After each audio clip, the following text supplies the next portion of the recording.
Welcome to As the Key Turns. My name is David Lehman, and for 23 years I worked at the Supermaximum Prison, level 6, the only federal prison that was a level 6, the United States Penitentiary. We took over for Alcatraz.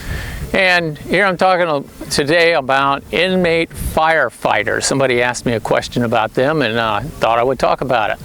I have a video series of 4 videos on Sally Ann Tucker, who was a inmate firefighter. Now, what that means, they took her out of a prison in Washington State where she was serving time for murder. And since murder is a non-violent crime, they let her fight fires because she killed her baby non-violently with a serrated knife. And if you're curious about that, I have a whole video series from the time that we detected the crime all the way through to when she was released from parole. Rather ignominiously, if you ask me. They just got tired of playing with the woman. Anyway, these firefighters in Washington State, now I can't talk about everywhere else, but many other places do this exact same thing. California being one that had recent fires. Washington that had forest fires in the summer. Almost every summer we have some kind of forest fire, so that ain't saying anything. They use these inmates, and what they do is they give them something off their sentence. They give them an extra, inmate pay so they can buy, fancier tennis shoes at the commissary, that kind of thing.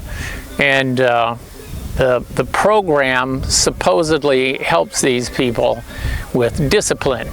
I don't really think so, but okay. They do serve a useful thing for the state in that they get firefighters at low cost. I mean, they're basically slaves, because I've always thought of inmates as slaves. So when you get yourself arrested and prosecuted and sent to a penitentiary, I've always thought of you as legal slaves in modern times. So they take these slaves and then they make them go out and fight fires. Now, fighting fires isn't really what you think of in rural areas. It's mostly clearing brush, starting backfires, under supervision, of course. They don't just let the inmates do this stuff. They're mostly just the back-breaking labor. Chop down all the bushes, like you see these bushes out here, they would chop them down. Here in Guyana, fire is suppressed mostly by cattle. The cattle come out here and eat all this grass down, and the bushes don't grow as well because the cows nibble on them too.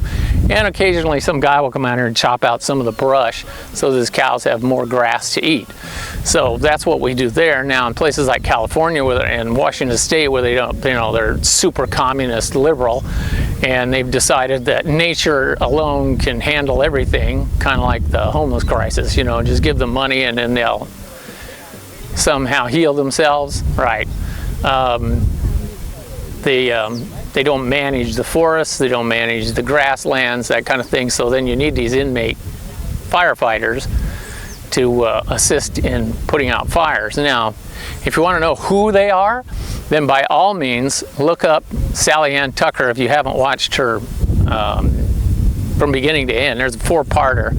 And like I said, it starts with the detection of the crime all the way through to when she was released. And it talks about her being a firefighter. It talked about, all the other failed plans that she had and why she went to jail, everything about it. And that would really tell you a lot about, now that's an individual, but it would tell you a lot about the individuals that make up these fire crews and why I personally wouldn't want to be responsible for them, because you killed somebody and you're doing 20 years in prison.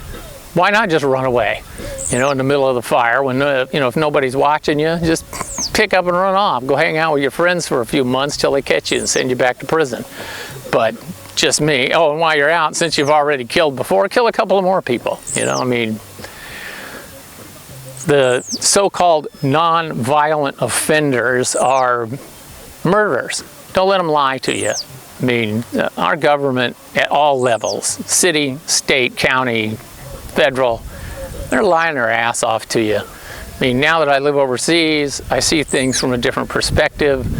The thing about freedom that you hear about all the time, you know, like inmate firefighters, man, we're letting them loose, we're going to teach them to be free. No, you're not, because you, the Americans and Canadians, you're not free.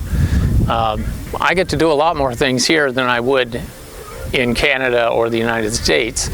Like, I want to burn a tire? Go ahead. No big deal. I can't. I want to throw trash on the ground? Sure. Set it on fire? Okay. Nobody's going to throw any fits. There's no EPA that's going to come around. They do have an EPA. It's on paper. Nobody ever does it. I've called their number a few times. They never answer the phone.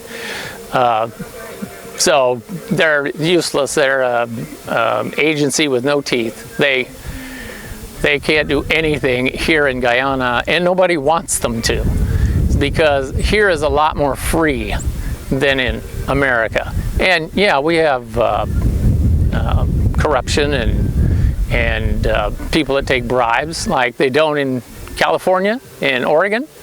You know, really? Is that what you believe? Not quite. Like Illinois, how many governors went to prison for taking bribes? But no, we're free, and we are bribe free too, just like Guyana is, right? Yeah. It's the only difference between America and Guyana in that respect is here they admit it. In America, we pretend that we don't have. It's either we pretend or we're stupid and don't understand. It's one or the other.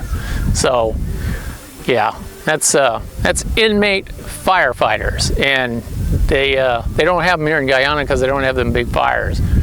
But if they did, maybe they would use them too. I don't know. But in America, it's pretty common practice. But don't believe that they're non-violent.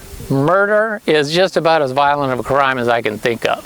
Now, if you like this video, by all means, hit the thumbs up button, and I promise if you subscribe to the channel, it will not kill you.